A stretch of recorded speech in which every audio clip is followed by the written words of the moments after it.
প্রিয় দেশবাসী, আপনারা দেখেন, আমি এইমাত্র গ্লোবাল ইসলামী ব্যাংক মতিঝিল শাখায় গেছি।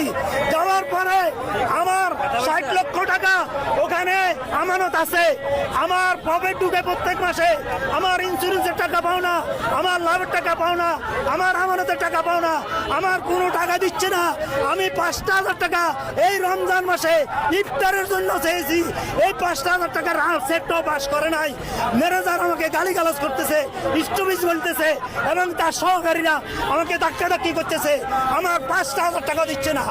আপনাদের কাছে আমার অনুরোধ, আপনারা যদি মানুষ হয়ে থাকেন, আপনারা যদি বিবেকবান হয়ে থাকেন, আপনারা যদি আমাদের মতো অন্তর হয়, তাহলে আপনারা এই জিনিসটা একটু বিচার করেন। এই মাননীয় প্রধানমন্ত্রী, আপনি বিষয়টা বিচার করেন।